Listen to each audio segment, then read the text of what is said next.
Ես քո ձայնով եմ այս գիշեր լսել ամենասիրուն երգը աշխարհի, որտեղ պատմում ես, թե ոնց ես սկսել սիրահարվել ինձ առանց դադարի։ Մեղեդին նրա այնքան է թովիչ, որ լռությունս իրար է գալիս։ Ով դու հողեղեն, իմ մաքուր ու ջինջ, թող հենց քեզանով գլորեմ տարիս ու թե մի օր էլ բոլորից թաքուն ցանկաս վերքերս քնքշորեն շոյել։ Հիշիր,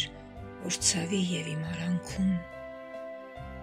սիրուցդ բացի ոչինչ չեմ թողել։